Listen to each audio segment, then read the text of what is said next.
สดับรับฟังพระธรรมเทศนามหาวงศ์แต่งอ่อนตอนที่12เป็นลำดับต่อไปก็ขอนะโมตัสสะภะคะวะโตอะระหะโตสัมมาสัมพุทธัสสะอันมีพระพุทธพระธรรมพระสงฆ์อันเป็นสรณะที่เพิ่งที่เคารพนับถือท่านสูงสุดในชีวิตเอวะมหัตติเอคารวะสามทะโวดุราสปุริสะทั้งหลายตั้งยิ่งใจน้อยใหญ่ผู้มีใจจื่นจ้อยเจยบานได้ฮือตามเข้าน้ำวัตถุพร่ำตามมีสินดวงดีอาเป็ดได้กูดแวดกับตัวบ่เมามัวพามาดคือบ่ละขาดภาวนานับเป็นบุญสามสิ่งมีคุณยิ่งนั้นนำอันจักนำส่งอยู่ฮือได้อยู่สดสดีสามีศรัทธามีบ่ผ่อนได้จากบนเกณฑ์และสังคมปากันมานั่งตัวนั่งอยู่เฝ้าฟังธรรมจุงดาจำติดต่อตามบาทข้อบาลีว่าอัตถะโคตาปัสสูตรดังนี้เป็นต้นอัตถะโคในระบบคลื่นความถี่ในกาลนั้นเล่าจีปาเศร้าดงนาทุกคลื่นพระพุทธศาสนาและจริยธรรมในความอุปถัมภ์ของมูลนิธิพระบรมธาตุเจ้าดอยสุเทพส่งสัญญาณกระจายเสียงในระบบคลื่นความถี่ FM ประตูจะใจร้องเรียกไว้สามตีว่าขอเจ้าราศีจุงออกมาไปนอกสาราหรือคนใดจะยังย่อนพระเจ้าประสงค์อยู่ที่บ่อนไปในจุงเรียวไว้อย่าจะไขประตูข้าสัพพันจีดงดันผู้ใหญ่อดบ่อนใจเลือดใจ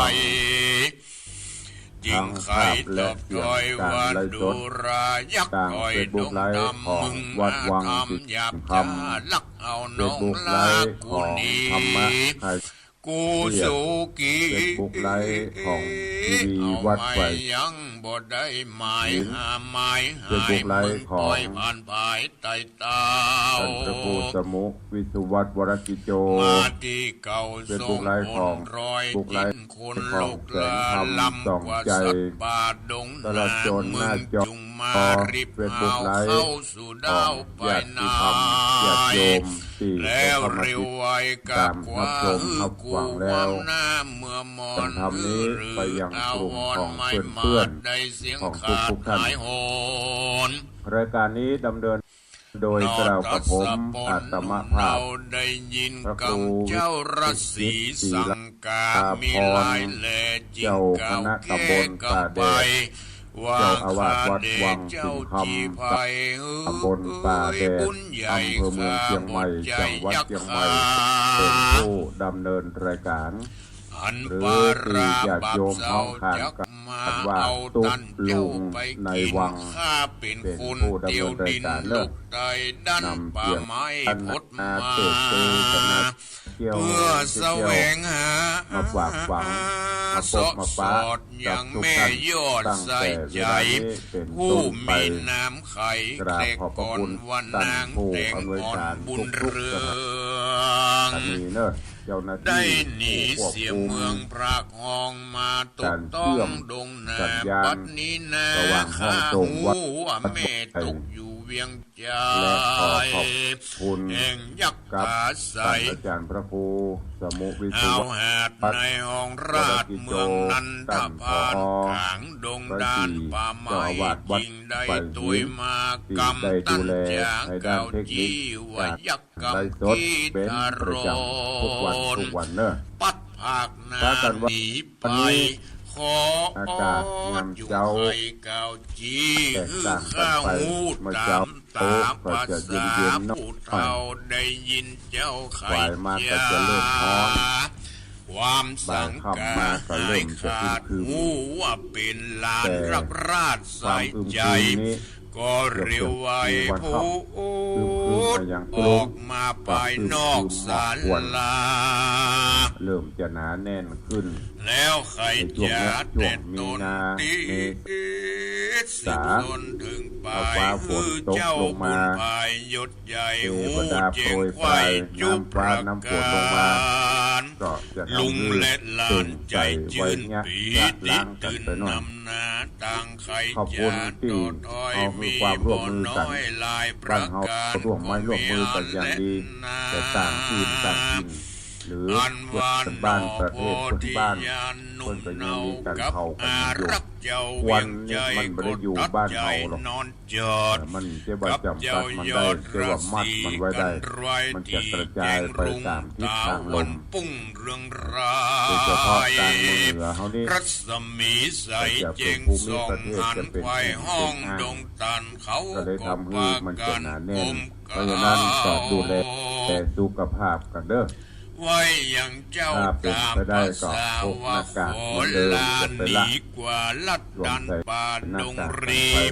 โด กัน ย บุ ควา ญ มเป็ มี นห่วง มา จาก ไว้ ตุกลุ ปั ง ก ใน แม่ วังเนอะ ได้ดังหมายจากผ่านภายปิดบอกมาเล่าบอกตาม เอาละเนาะเข้าสู่หัวใจของรายการไปก่อน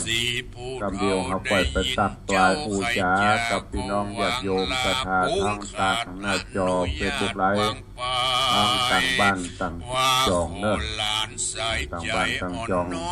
ได้รายการใครปูใครจ๋าใครร่วมรายการบอกว่าจะเป็นคลื่น104.50ก็จะเป็นคลื่น96เนอะท้ายรายการเขาปล่อยโทรศัพท์เข้ามาร่วมรายการมาอู้กัน วันนี้ฟังน้ำฟังน้ำกันไปก่อนจะเอาทำเรื่องเรียนจบมาเทศท่านไปก่อนเนาะทำเรื่องยาวนำข้าวกันตั้งซ่องหาอยู่ก็ในช่วงนี้ทำข้าวจบปริขุนนังไปละอันนี้ก็มาฟังเป็นเรื่องเป็นตอนไปก่อนเนาะณโอกาสวันนี้กำลังคิดให้ใจตั้งใจให้สะอาดตั้งจิตตั้งใจฟังน้ำฟังธรรมหรือท่านทั้งหลายที่จะเนี่ย เอาชื่อไว้ ขับรถ เป็น ขับ ห ราง มาย ก็ วัน ขับไป ดวนคืนลาย อยู่บ้านอยู่จองเนี่ยการ ยิง ยังไง ไป ก็ ร อย่า อ ไป ดอาณา ฟังไปถ้ามีการมียัง ยัง จะเนี่ย ขี อ ด ย่างพ่อ ปา เอ้ยในนอ ราน นี่ก็ ยักษ์ใหญ่ นอน ก กวา ลาง ง พ่อ ป่าไม้ดง นั่ง กัน กวาง จื พ่ ้ อ อสารละ บาง วัน ท่านโอ้ ใหญ่ นอน ก กวา ว้าง งยั ตุ ก ลุ ษ์ ง อยู่ เทศ สร้า ม่วน งดงนานา ที่แม่ก็นอนนี่ม่วนกะ นอ ตุลุ พุ ง ท ต้องมัน ธา นั่ง สันโพ เทศ หัน เทศ ภา นา ษา ฟัง จ่อหอ ฟังเพื่อ ใจ ประเทศ รั หลั ศ งเจ็ด มีใส แนวมัน วา ก็เนอะ วอง ไปชั่วโมง ไป นี่ ไขว้ห้อง แต่ก็ไม่เป็นไร ยิน เพื่อ สังกา ที่ รลายเล่ จะมีความ บท สุข เจีย ใจ งแน่ สุข หัว ใจ ใจ ในโอกาสวันนี้เชิญทุก ว่า ท่าน รอย จิต เป็นเวี กำ ย ลั ง งใจ ใจ ให้ ใหญ่ สะ ก อาด ว่า สดับ อั รับ น ฟัง มี พระ ชื่อ ธรรม แอ เท ง ศ ว่า นา นั ที่ น จะได้ ท น้อมนำ พา มา น เทศ หรือเป็น ในเรื่อง ส ของ ถาน เมต แด ตาน ธรรม เขตแห่งยักษ์เพศ ณ ได้ โอกาส จะ วันนี้ จิงก้อยไก่กราเตียวไตเข้าไป นะ ใกล้ โม ปุรี ตัสสะภะคะวะโต ยามนั้นยักษ์ขิ อะ นนี ระ ยา หะ เท่าอันอยู่เฝ้าเด่นมันมือถือผ่านค้อนใหญ่ หน้าขูดไม่ โล ปุ่นดี โก โกตาม ปัฏ ตัว ฐัม ลาย พิ พ้อย ตา น้ำ เม ต้อง ตตา น้ำต้อง ทิ ย้อยปู ตา ลา ทะ น โว เจ้าจริง วัง ทาง ลา ตัว สัพพุริสะตังลา ว่าดูรายายักษ์เท่า ตั้ง ด ยิ ง ง ดอ และ นโค้ ใจ ง น้อย น ให ค ญ่ รนิ โพ สัย มา มี ไฟ ชื่ พ อ ระ ไว้ ทรง ฉัน อา ได้ จินจบคงไฟหอยใครอยู่ชื่น เจ้า จ้อย หอ เจ ใจ ยบาน ยศยาวชื่อว่าเต้าสังจา สุขกรร เรา มปราณบอกขาดในคารวาสวิสัยจุงพดใจฟังทีจักทีใครจะตามดังพระพุทธาที่ไว้สอนบอกไว้เมินมาบัดนี้ ไป แล ไข่ นา อันวัตันต่างหลายม้วนหมู่อันมาพร้อมอยู่จอมกันย่อมได้หูหันอีแจงบ่ว่าแห่งเมืองคนดันไพศาลเดือนทองมารถ ดา ว่าคนเกิดในโลกกว้างมีต่างๆนานาละทั้งพ้องเกิดมาต่ำจะเป็นกรรมทุกคำจะคำเจ้ามองมนเจ้าเมาวินแห่สังยักษ์กอดใดหอแจกไม่เววา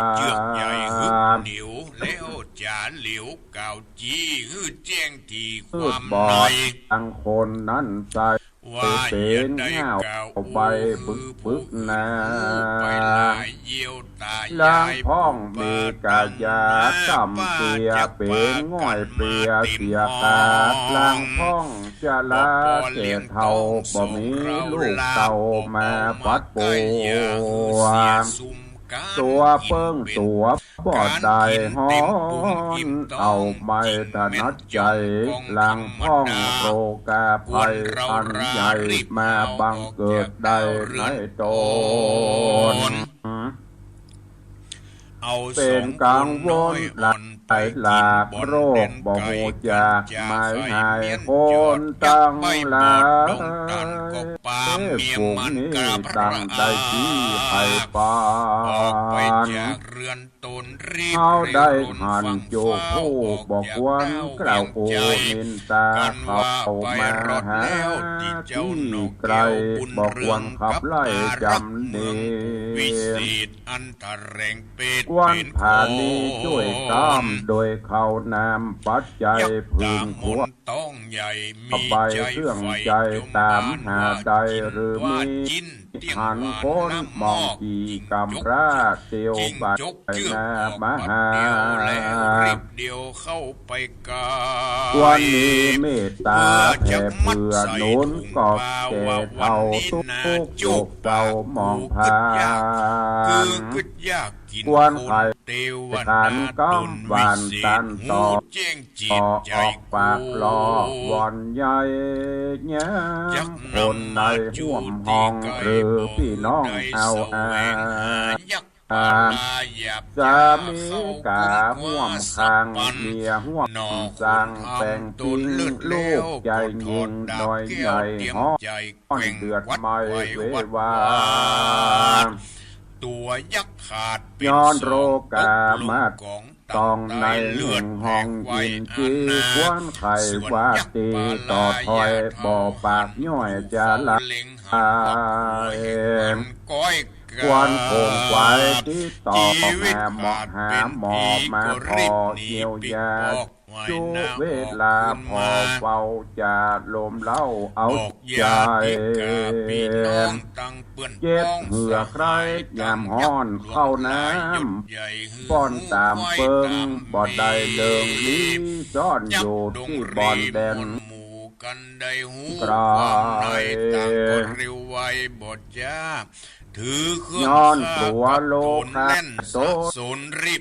เมื่อยไข่นอนในเมียอยู่ไกลนอกห้องเอินปากห้องจะทำย้อนกลัวโรคลามที่ต่อบังเกิดก่อในต้นเบ็ดนาการตังลาเมื่อนั้นอารักเมืองหยดใหญ่หันยักษ์เวทไว้นำเกียงได้เกณฑ์นอพระเจ้ายอดมุดนี้มีโรคใดจะที่ต่อได้ด้วยหม้อเตียวไวโรคอันใดติดแยกหมอนหลวงหาไข่ปานดังปัจจุบันนี้โจทย์มีโรคร้ายโหดป่าวายเพ่ไปลายที่เกิดคือว่าเป็นโรคเอดส์เกณฑ์ก็ดีโรคโควิดนี้ผู้ใดเป็นโรคนี้บ่มีที่แห่งนี้ เข้าพระจุลรบหากับยักษ์ยา เจ้า ปา มี ลา จัก ยักษ์ ตา ไหล เจ้า มา บ่ ลา มี ลูด ยา ละ ดี ลา จักไข่ ผู้ แก่ ขาด แม่ เป็น น ลาย สา เต ย ลำหมอกก็บอดดี พองล้มตายลายแหล่เลือดไหลแผ่ทรณีพองกระรุงลิ้นทีเอก เพื่ นา อง ได้ หา เป็ ย น มวย เห มา ตุ ปั นั้ ด น เดีย เรา ว พอ ก็รี ห บ นุ่ม เร็ว เขา ลุก ยิง ได้ ใจ เล่น ได้ มาใกล้ จำไม่ สู มี น อั ห้ ด อง ไว้ มีมน เอา ต์ เป็นไม้ ตัวพุทธ ได้ ราช เตรียม เสีย ต ก น กวนอัศ แม่ จร น รย์ เอ แต่ โค ใส่ นเป็ บั น ง โร เกิ ค ด โร ได้ กา เป็น อยู่ ส ห่วม อง บ้าน ตา บ ย อกว่า ของกวน เจ้า จอย ตัน ห นิ ลาย น ร้ ตา อยห คว ลาร ย มีเมตตา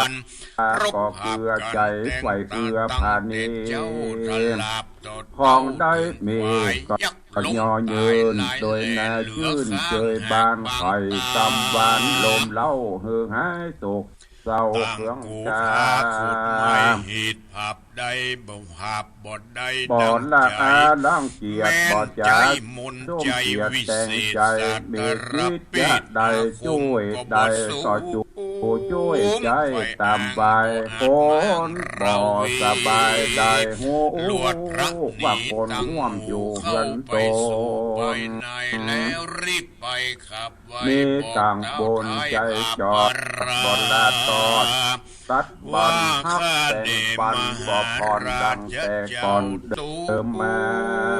เป็นเก้าปุรี ย่อมหายเชียงกาตามกอยน่าชื่นจ้อยบ้านใสกำลังใจบ่พรเตียทุกอาเปียที่ค่อน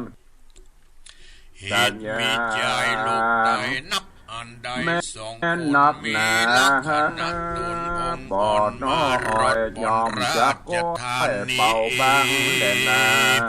มันมีฤทธิ์ที่มากกว้างไพ กันกับ อาจ คนยิงใจน้อยใหญ่ห่วมอยู่โลกเกลือใจไฟเอื้อติดวา เฮ น มะลันนา ฮัก กล้อย แป่ง กาด ปัน นับร้อย หวังทอง หลาย ตัง ปัน พี่ บัด น้อง นี้ วงใหญ่มีจิตใจ มันมา แผ่ ใกล้ กว้าง เตีย บ่ ง ไฟ เข้าเมื อั อง ง ใด เทียน บัด ไทย เดียว บอกว่าคนไกลต่างหอ ขอรีบเร็วอย่าจ้าไปตาแต่ เจ ง อ ฟัน พี่ ยาว น้องวง มัน บ้านได้มอง ถึ ผ่าน ที่ ห้อน จด ไม่หรือภัย เจ้า น้อยใหญ่ ยศ มี ใหญ่ มาต่างรุมราช่วยต้อมเหือช่วงลำอนตรายเธอได้หายห้อนใหม่เธอได้อยู่วัดดีเมตตาไม้เปรตนี่เรานับพระเจ้าไทยปาน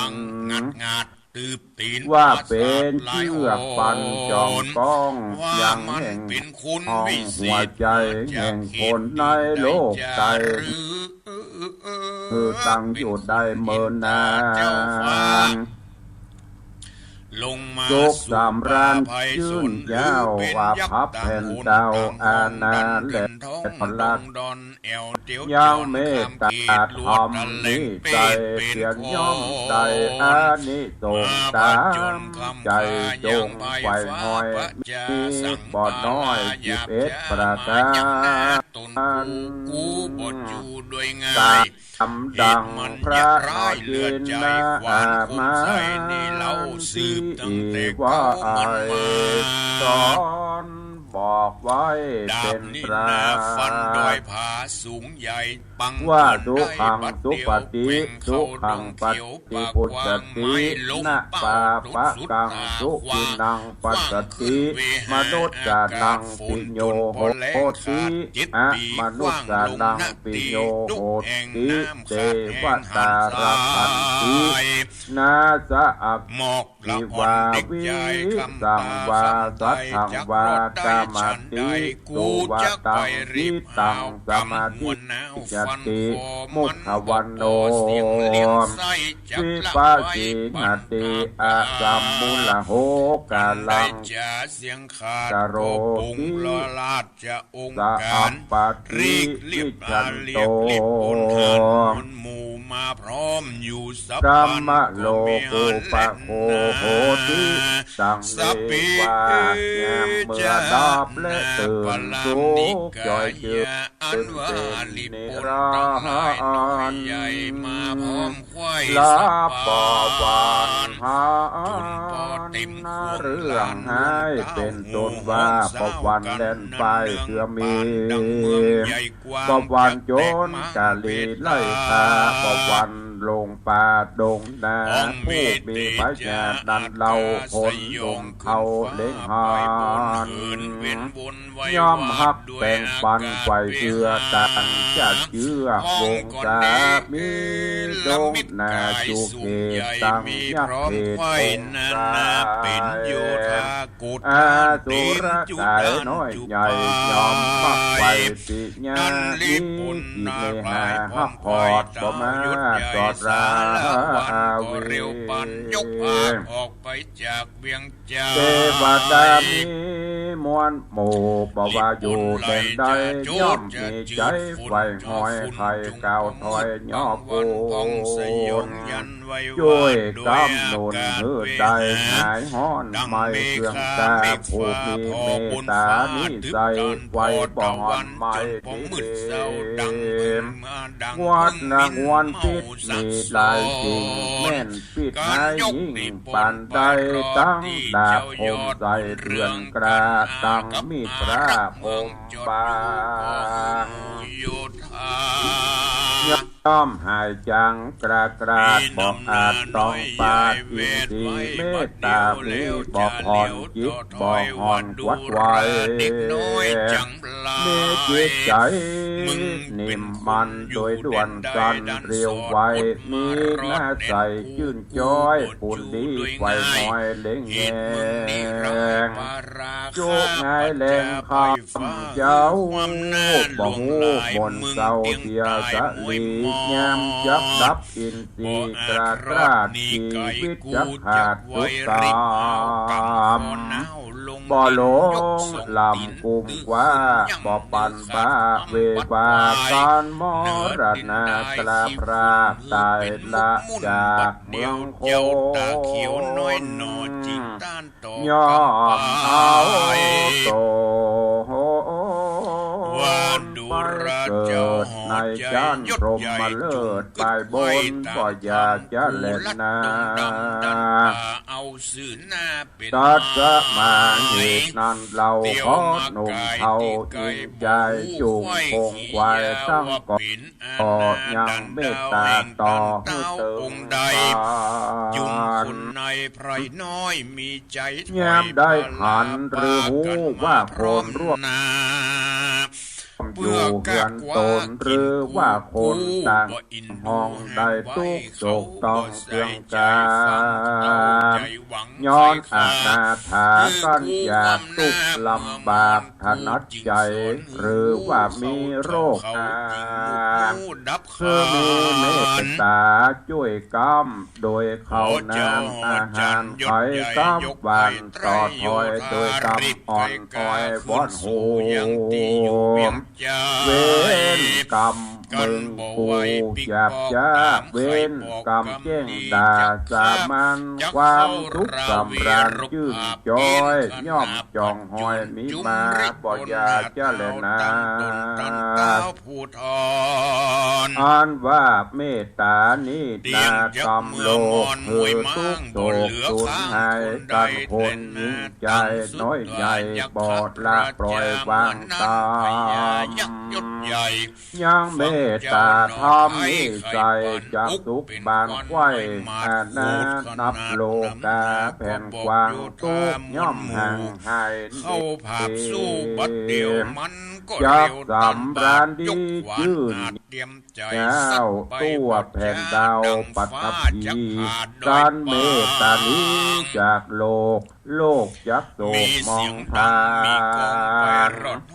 หาความทุกข์สำราญบ่ได้เดือดห้องควายแดนดินบ่อยาจะเล่นนาเมตติตังปีญาสังวันนาวิเศษจาห้องเหตุธรรมเทศนาเมตตาธรรมกถาก็บัง โกม แห่งเจ้ามุน จ นีหนุ่ม ม เนา เร กับ ศา อารักเจ้า เด เจนเมืองเจ้าบุญเรืองอ่อนน้อยหน่อประโยชน์สร้อยสัพพัญญู เมตตาธรรม ก็ยกธนูคุณใหญ่ โลก ยิงเข้าใส่ หรือว่า สัพ ธรรม พัน เมตตา เสียงเนืองนั้น คาถา สตาน วัน ไป นี้ จุ ได้ ดาน นำมา จุ เทศ ปา นา ย คือทุกท่าน ถูก ได้ รี รั บบ ป ฟัง นหลายม แบ วล บ หมู่ ธรรมะ ตาย พื้น ห เมื มู่ องเหนือ ผู้กองกันกวน ท่านทั้ง อั หลาย ศจร ฟั รง ย์ แล้ หลายว หลาก ก็ เขา คือ ตายแล้ว ไป หา คิด คืน พิ มา จารณาก ายเอ๋ โดยเฉ เป็น พาะ โยธา ค มั วาม ก มี เต้า เมตตาธรรม เหมือน ต่อ ดัง กัน แมง เป็น เมา สิ่ง สั สำคัญ อย่างที่ โซ เพิ่ น นเกริ่นเพิ่นก เป ล่า ล่าว ไว้เนี่ย ปืบ เม โย ต น ตาธร มาร ม ไกล ธรรม บอก จุ ขึ้ ด น โลก ไปตั้งตา เอา ย อยู่ ตั้ง ร่วมโลก ขาย ด้วยกัน ห โลกเดี อา ยวกัน ตุน นี้ คำใจ ต้องมี โนเอา เมตตาธรรม ก็ยก ช่วยเหลือ ธนูกล้า ส ยิ ง ง เค ไป ราะห์ ถูก อนุเคราะห์ โย ซึ่ง ธา กันและ ห กั ลาน ยน้อยใหญ่ตาย อย่าง เสียง ที่ ควาย ครู สับบ าอาจารย์นักปราชญ์ราชบัณฑิตเพิ่นได้กล่าวไว้ สุดท้ายเหลือแต่สาร จะ ละ ไป วันยัก ได้ เขาบอก หัน ไว้ เปิ้น กาด ที่ มั ไร้ นา จะไปดู จุม แขวง โยธาหัดเฮาอัน ค ล น ง เฮา เต้าวัม เลือก วาย เกิดบ่ได้ ลายแต่ แต่ ใส่ก็ เฮาเลือก ฟื้นได้ ที่จะ พลิก สร้าง ขึ้น คุณงามความดีได้ เจ้าบุญ เพราะการเกิดมาเฮาไปจะเลือกว่าโอ้จะไปเกิดนั่นจะไปเกิดนี่ ถ้ามันเลือกเกิดได้ก็คงบ่มีคนทุกข์คนยากคนจนคงจะมีแต่คนรวยคนมีฐานะกันหมดทีนี้เฮาเลือกบ่ได้แล้วแต่กุศลคุณงามความดีหรือภาษาธรรมะก็เฮาว่าแล้วแต่กรรมใครกรรมมันเมื่อเราเกิดมาอยู่บนโลกมนุษย์เดียวกันนี้ก็คือมีเมตตาปราณีต่อกันบ้านไกลเมืองเพียงหรือเพื่อนร่วมโลกได้รับความทุกข์ได้รับความเดือดร้อนก็บอกว่าที่จะไปซ้ำไปเติมกันมีอันใดที่จะสงเคราะห์มีอันใดที่จะอนุเคราะห์ช่วยกันสงเคราะห์กันเฮาก็แบ่งสรรปันกันไปคนไทยเฮานี้เป็นผู้ที่มีจิตใจโอบอ้อมอารีอยู่แล้วสังเกตได้ว่า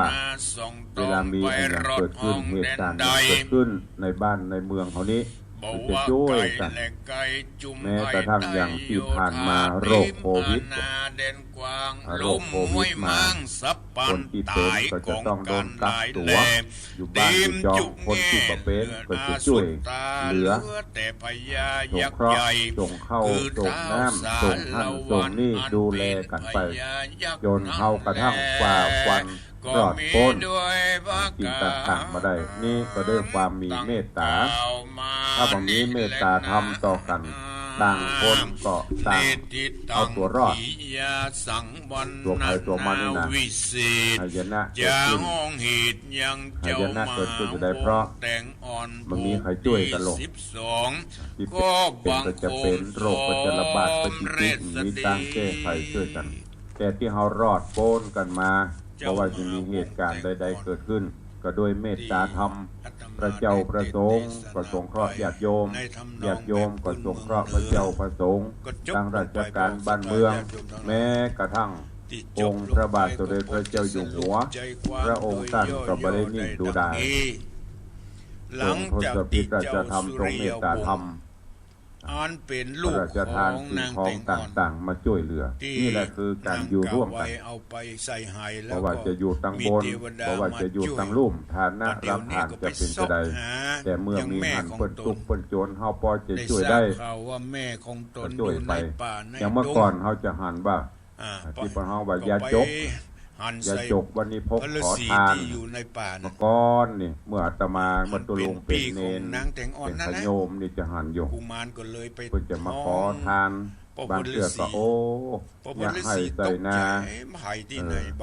มันบ่ได้ผลนาแล้งแห้งตายแดดเข้าตายแดดแต่หยังเพิ่นก็จะไปเสาะขอเข้าบ้านนั้นหน่อยบ้านนี้หน่อยเอาถุงเอากระสอบเปิดหลังไปบ้านนั้นฮื้อป๊อกบ้านนี้ฮื้อแทงบ้านนี้ฮื้อลิดก็พอประทังช่วยกันไปหรือเฮาจะหันว่าเปิ้นทุกข์เปิ้นจนเสื้อผ้าบ่มีของเฮาพอจะมีเฮาก็เอาไปมอบไปบริจาคอันเนี้ยทำให้โลกเฮาอยู่ร่วมกันอย่างสันติสุขคนมีก็ช่วยคนทุกข์ คนทุกข์ก็ช่วยคนมีช่วยได้จะได้ช่วยด้วยแห่ง นางแต กาง ย อ่อนก็เป็นน้องของพ่อพฤาษีนั่นแห คื ละ อเมตตาธรรม ก็ถื ต่ อ อ ว่า กัน เป็นหลานสุริ สั ยาง ค กุ ม มา ก็ ร น่า นี่ อยู่ เป็นหลานมา บ้า ปะ นเมือง ลุง ก็น่าอยู่ แม้กระทั่งในครอบครัว พ่อฤาษีอันเป็น หัวบ่สบาย เมียก็ต้องดูแลยิ่งแตะกอนน่ะเมื่อโควิดยังมาแตะกอนนี่มีอย่างโรคเอดส์โรคอย่างนี้ ก็ว่ามาบัด กลั เดี ว ยว กันหร นี้ อก มา ใกล้ ซอก ๆ หา ใกล้ แม่ ๆสุดท้ายมาเพิ่นก็แก้สถานการณ์ไปว่าโรคนี้มันเป็นฉะนั้นฉะนั้นตั้งหมอตั้งแพทย์เพิ่นก็บอกฮื้อ น้อแม่ของตน วิธีการป้องกัน ได้รับความเศร้า ก็อยู่ร่วมกัน เสียอก ฝ่าวัน เสียใจ ไปเป็นเปาะเป็นเปาะจะเนี้ย ก็ เพราะฉะนั้นญาติโย ลุ ม ง ทั้ ก็ งหลา ได้ ย ขึ้นมา ก็ ช่วย ขอให้นำไปคิดพิจารณา ว่าจะปิด เด้อ เมืองบาดาล ต้องไปโปรดไปเกลียดไปอย่างคือมีเมตตาต่อกันอภัยต่อกัน ที่จะลงไป การ ใน ทำบุญ เมืองบาดาลก็เลยมาบวชเป็นพระฤาษี เพราะห้องว่าอภัยทาน ในป่ ให้ทานด้วยการให้อภัยกันเนี่ยประเสริฐสุด ก็ต้องไปขอดกรรมกับกรรมเวรกัน บางเตื้อบางครั้งมันมีความผิดพลาดพลั้งไปก็อโหสิกรรมให้กันได้กัน ต้องไปเอามาขอดกรรมกับกรรมเวรไม่ต้องไปรอจุดธูปขออโหสิกันนะอู้กันเพื่อมันหูเรื่อง เมื่อยังมีลมหายใจนี่อโหสิกรรมเพื่อกันเหี่ยโอ้ข้าได้ล่วงล้ำกรรมกายไปเนอะได้ประมาทพลาดพลั้งไปขออโหสิกรรมเนอะเขาปะเท่าไปถือกรรมกับกรรมเวรเอากันเป็นพี่เป็นน้องกันไปเนอะเนี่ยมันก็มีความสุขแต่บางคนเก็บพอดไว้ผูกกรรมกับกรรมเวรกันไว้บ่มีเมตตาต่อกัน นั่นแหละคือภัยบรรทุกกว่าเก่าก็จะทุกข์ไอ้อย่างทุลุกทุกข์ใจ ตายไปเป็น พ เบื่ อ อ คิดถึงเรื่องนี้ขึ้นมาบ่ได้ความทุกข์ใจ เหลือ ก็เกิด แต่ ขึ้น พญายักษ์ ตรงกันข้ามถ้ามีเมตตาต่อกันอภัยให้แก่กันสงเคราะห์อนุเคราะห์อยู่ร่วมโลกกันไปคิดเสมอว่าคนเฮาอยู่บนโลกใบนี้ ไอ้มนุษย์ตัว มี น้อย ภัยอยู่เกินร้อยจึงมีจะน้อยเต็มที ตั้งทัพ ห ขึ้ นึ่ น ง มา ใน ให้ ล้านที่จะมีอายุเกินร้อย มาหา ดังนั้น ยังละ ก็ฝากไว้กับญาติโยมสาธุชนทั้งหลายเนอะนำไปคิดพิจารณา เมตตาธรรมคำจุนโลก ที่ได้นำมาเทศน์ในวันนี้ก็หวังว่าคงจะมีสาระข้อคิดมนักก็น้อยที่ญาติโยมทั้งหลาย จะนำไปใช้ในการดำเนิน แต่ ชี ที่ วิต จริงบ่ได้ ประจำวัน บ่กินบ่ได้ง่ายๆ เข้าสู่โหมดตารายการในวันนี้โดยเวลาเหลือแค่น้อย ก็ขออนุญาตเมตตากับญาติโยมก่อนที่จะได้ไปตักไปตายทางต่างหน้าจอเป็นบุกไลฟ์แล้วก็ต่างบ้านต่างจองเนาะตามที่ตุลุงได้ประชาสัมพันธ์บอกบุญเชิญชวนสาธุชนญาติโยมเฮาทั้งหลายทางต่างเฟซบุ๊กไลฟ์ต่างบ้านต่างจอง ข้าหวังดีต่อเจ้า ร่วมกันทำบุญส่วนทานในการร่วมกัน เจ้าบอก สมทบ ตายนี่นะ ก่อสร้างกุฏิสงฆ์องค์หลวงของวัดวังสิงห์คำที่จะได้ดำเนินการบูรณะปฏิสังขรณ์ก่อสร้างขึ้น ในเร็ววันนี้ ยิ่งโคตรยิ่งเกลียด ก็จะมีการตั้งต้นถวายทานต้นเงิน สั่งให้เสนา เพื่อสมทบทุน ยกทัพ ต้นเงินต้นละ999 บาท กุมารยก หรือ ธนู ตามจิตเจตนาศรัทธา อ่า การที่ร่วมเป็นเจ้าภาพหนึ่งต้นต่างวัดก็จะมอบวัตถุมงคลอันล้ำค่า นั่น ล ก็ ม คือ เต้ากัน พระ เป็นเบื่อ ผงพระผงชุดเบญจภา เอา คี ควานวิเศษ เบญ ของ จ เจ้า ปัญจแปลว่าห้ามี ที่ 5 เค อง ย ค์ด้วย ใจ กัน มา ก็จะมีพระรอด พระ ข ตุ้ง นาด กอ ดอยปังเป็นลูกเป็นลูก พระสม ด้วยค เด็จ วานวิเศษ ถ้าเอาควางขึ้นบนฟ้าก็เสียงดังฟ้าผ่าสะดังสะ มี5 องค์ด้วยกัน ถ้าเอาควาง เครื่องผ่านพิธีม ลง หา แม่น้ำ พุทธาพิเศษก พิเศษขนาดนั้น ที่ ทีนี้ พระบรมมหาราชวังด้านหลัง เกิด ทุก เป็น อง ไฟ ค์จะมี ลุกไหม้ พระประมาพิไทยพป กลาย ร เป็นดอกไม้ สลักติดเป็นมังค เอา ละ ความ น งคล คว้าม อบ ไป ให้ทุก ที่ ท่าน เจ้า เนอะ กุมาร ก็มีเจ้าภาพเจ้าศรัทธาวันนี้ก็ขออนุญาตกลิ่นตั้งแต่ต้นแห่งกรรมเพื่อมันตกหล่นไปก็เมตตาแจ้งตุลุงเนอะจะได้จดเอาลายหมายเอาชื่อแก้ไขให้มันถูกต้อง เจ้ามูลศรัทธาที่ร่วมสมทบตั้งต้นเงิน ถวายทานก็มีโยมวิมลวิหมอมัทนาโยมนัทประคันอัมพันธ์ หายไปสยอง 1 ตัว ต้น ขึ้บนอากาศ โยม หาย ไพ ไป รินด้วงสวัสดิ์ยังเนิ้งสลับปี 1 ต้น โยมแม่เพ็ญศรีอินทจักรลงขอดเป้า1 ต้นโยมพินันอิสมเตปินหรือว่าพินันอิสมเจ็ดศรีพิทจารย์มัคคนายกภาคเหนือเฮาร่วมเป็นเจ้าภาพ1 ต้นแล้วก็ประวารณารับเป็นเจ้าภาพเสากุฏิแห่ม1 ต้นราคาเท่าใดบอกว่าเจ้ากุมารก็ได้โยมพ่อสมานโยมแม่จันศรียาวิชัยด็อกเตอร์อาจารย์ดลชัยยาวิชัยบ้านเจ้าแลแม่แตง1 ต้นโยมแม่จันดีวิสุทธินันท์เจดีย์แม่ครัวพร้อมลูกหลานครอบครัว1 ต้นโยมแม่ปราณีพยัคฆ์ไพหพลหนองแต้นสันปะตองพร้อมลูกหลาน1 ต้นโยมแม่หมอพึ่งพิษสมนาวันถนนเชียงใหม่ลำปางดอนจันทร์ร่วมเป็นเจ้าภาพ1 ต้นโยมแม่นิพานางสาวตุลยางามเงิน1 ต้นโยมแม่ถนอมศรีดวงกินประภัยเจ๊จ้าง1 ต้นโยมแม่สุภัทรเอี่ยมเจริญพร้อมครอบครัวร่วมทำบุญ500 บาทโยมพ่อเท่าพงแม่เท่าวงเงินบุญชัยร่วมทำบุญ1 ต้นโยมแม่จินดาบ้านบ่อสร้างต้นกระแปง1 ต้นโยมสุพณีกันทิยะนางสาวทันชนกเมืองมาร้านจิระดีไซน์ผ้าม่านปะเป้านอก1 ต้นโยมสมพรรัตนังหรือว่าโยมชิชบาบ้านป่าเมือดสันทราย1 ต้นโยมเต็งจออ่าวโยมเมจันตา1 ต้นแม่ล่าใจมั่นพร้อมลูกศิษย์ลูกหาสำนักเสด็จปู่พระองค์ดำป่านิ้ว2 ต้นโยมพีรวัตรพันจง1 ต้น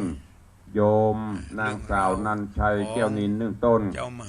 โยมปิ่นหทัยเพ่งดิษ1 ต้นอันนี้ในสายบุญลูกศิษย์ลูกหาของสำนักเสด็จปู่พระองค์ดำ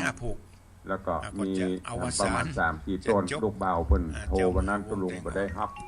บ่ได้ว่างเลยบ่ได้จดเดี๋ยวเพิ่นจะส่งรายชื่อมาอยู่เด้อโยมแม่สมศรีพรหมเมืองบ้านแม่ยาวตำบลแม่ยาวอำเภอเมืองเชียงรายร่วมทำบุญเป็นเจ้าภาพ1 ต้นและสุดท้ายตะวันก่อนล่าสุดเจ้าสุดท้ายโยมป้อทวินโยมแม่เพ็ญศรีพาอ้ายร่วมทำบุญ1 ต้นอันนี้เป็นรายชื่อรายนามก็ออกไม่ออกประธานบุญที่ร่วมเป็นเจ้าภาพถวายทานต้นเงินสมทบสร้างกุฏิสงฆ์โฮงหลวงเด้อบุญธรรมสบายดีเนาะแจ้งเข้ามาแป๊บเดี๋ยวนี้โยมพินันล่าพินันจรันปิยจันทร์พร้อมครอบครัวโดยคิว1 ต้นพอดีง่มลงไปหั่นพอดีหน้าจอเฟซบุ๊กไลฟ์ขึ้นมาตอนนี้1 ต้นครับสาธุกับพินันโดย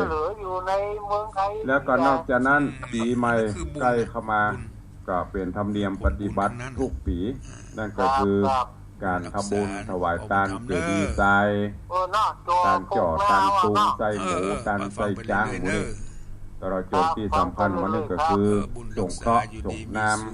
ำและก็การไม่กรรมไม่กรรมสดีกรรมโจกจตากรรมปารมีแม่สุเกียรติศิลปรสิเตี้ยมันโฮงดับบุญเด้อที่นี้ก็เช่นเดียวกันมีพ่ออุ้ยแม่มอนพ่อแม่โพถามตุลุงที่12แล้วเนาะเจ้าทีนี้ไม่กรรมแต่งมืออยู่ก่อมีมือปู่ย่าก่อเจนดีขึ้น 98.75ก็ห้วยตอกซักเด้อเจ้าท่านพระครูออกมาตุลุงกว่าฮือญาติโยมศรัทธาบ่เฮาแปลงเลยเป็นไม้กรรมหลวงไม้กรรมใหญ่เนาะเสียงธรรมเข้าถึงบ้านถึงจอ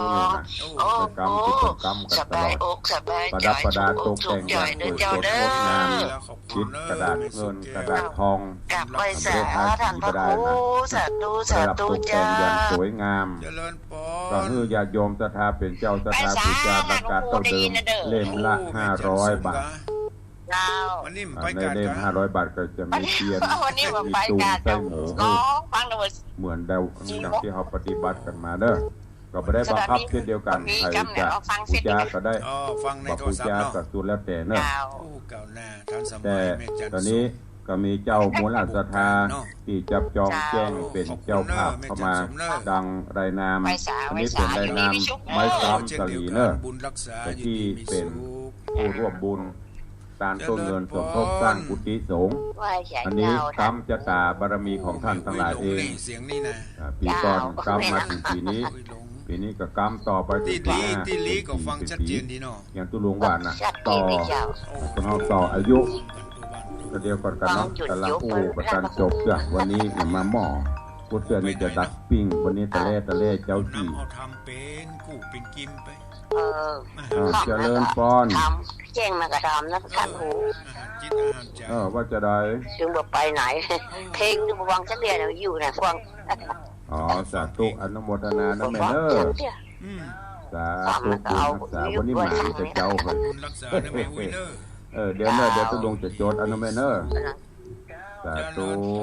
ร ขอบคุณโยมแม่แดงคำเรืองวันนี้หมานจะเจ้า ขับได้อยู่เชียงใหม่ เจ้าภาพหนึ่งเล่ม เชียง ไม่ ใหม่ ซ้ ไอ้ ำ น้องเจเป็น ก็มีโยม ไอ้ วิมลโยมพี่หมอมัต ครบรอบ นาโยมนัดประคัน ครบรอบ อำพันธ์ ไอ้ นี่ คลิ เป็น นิก ประจำ ที่ไหน ทุ น่ะ กปี ที่เชียงใหม่คลินิกเสริ โย ม ม ความ ป งาม เลี้ยงธนวัฒน์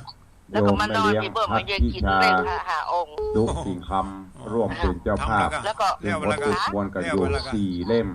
อาจารย์มาเนี่ยกันมากันว่าอ่ะ เอาเปิด1 เล่ม นอน อุ ผี ทิศ อ่ะ กุศลคือปออุ้ยหมอนสิ่งคำไม่อุ้ยหมอนจุด1 เล่ม มากอ่ะ แล้วก็ แล้วนี่ไม่ เป็นเจ้าภาพคือ ไม่ กับ ได้ ท ฟัง นายสุ จาก ธี โทรศัพท์ เอา นั่ อี น ก นี่นะ 1 เล่มรวมเป็น4 เล่มนะในส่วนของปอเลี้ยงธนวัฒน์แม่เลี้ยงพัฒพิชา อ๋อ ดุ แล้ สิ่ ว ง ก็ คำ อันนี้เนอะ อืม มีโยมสุพรรณีกันทิยะ1 เล่ม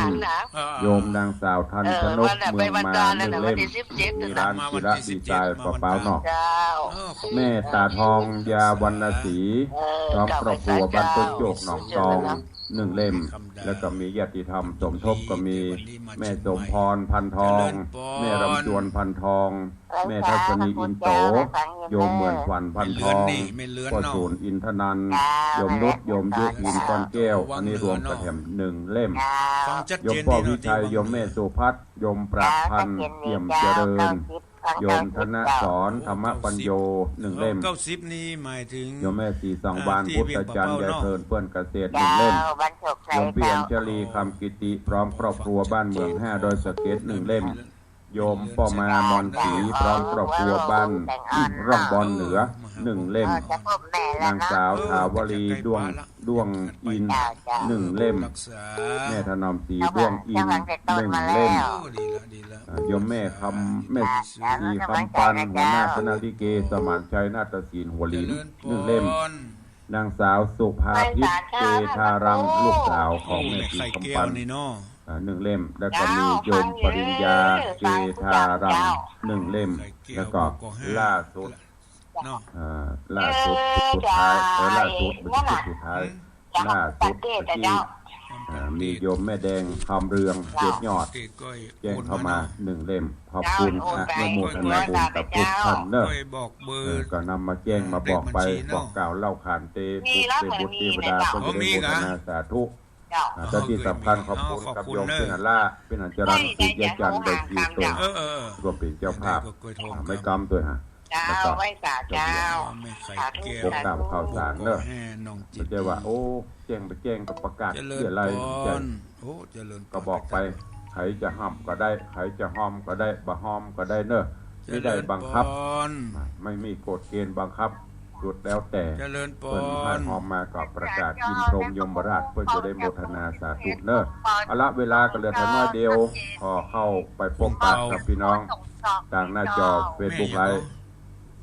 แล้วก็จะไปทางบ้าน บุ ทาง ญ จ เห อ ลียวข่วงเป้า เจริญปอนเนอะ เจ้า ที่ ขอบ จำ คุ ต้อง ณทุกท่าน จำ โด ต้อง ย ก็ฟังชัดเจนดีเนาะ เจ้าฟังแจก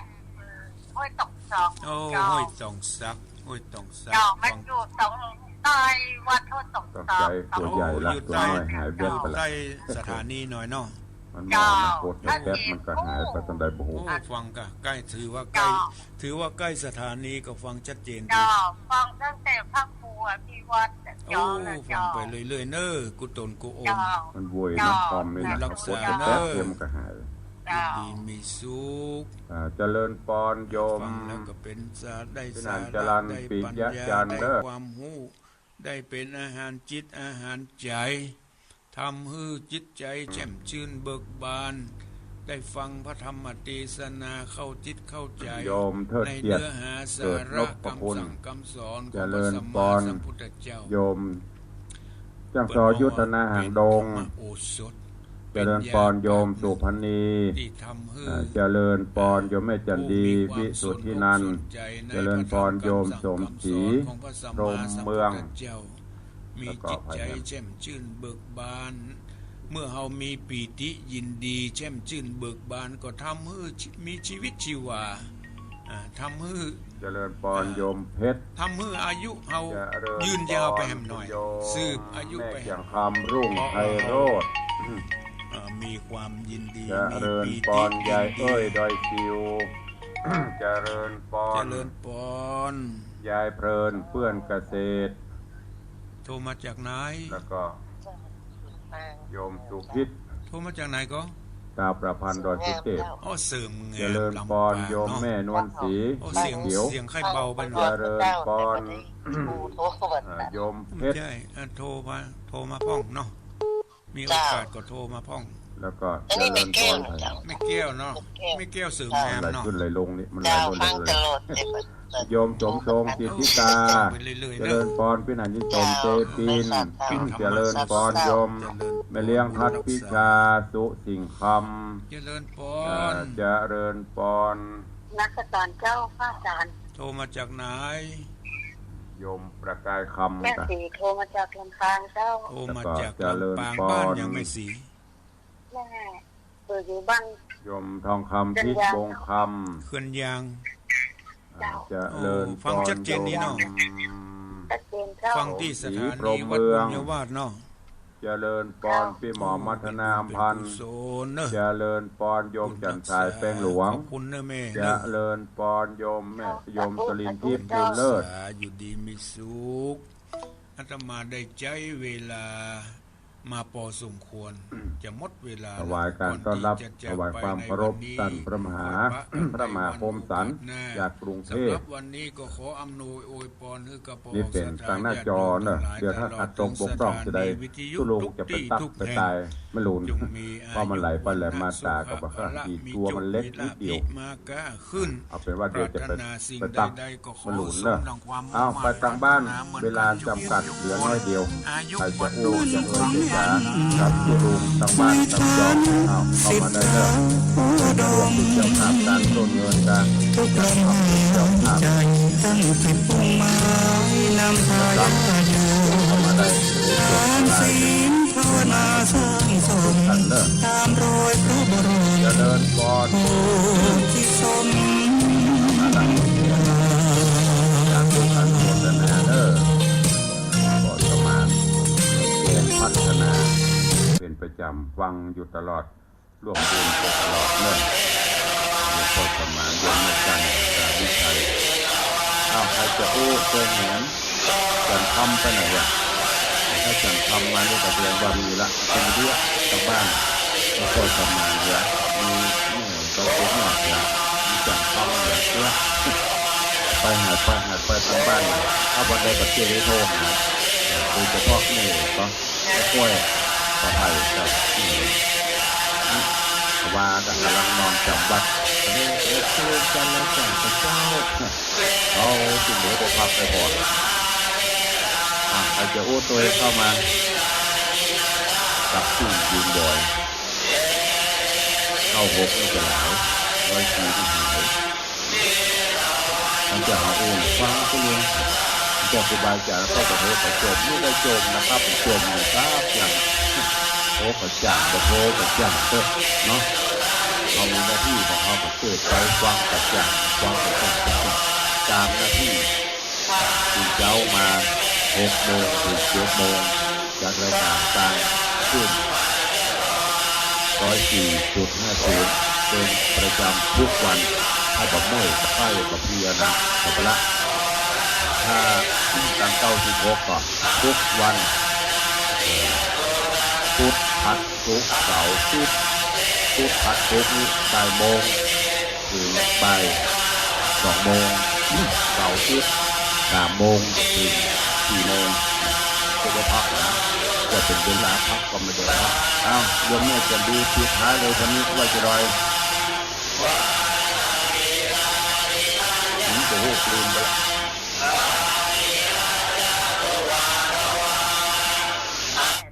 7 นาฬิกานั่นไม่ใช่มาลืมขอประทานอภัยเดี๋ยวเอาแม่สองแล้วก็ของน้องนัดทุกแกน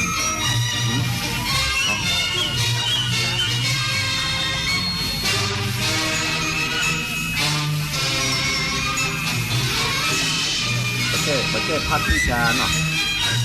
พัดพิชานี่ไม่เลี้ยงเนาะ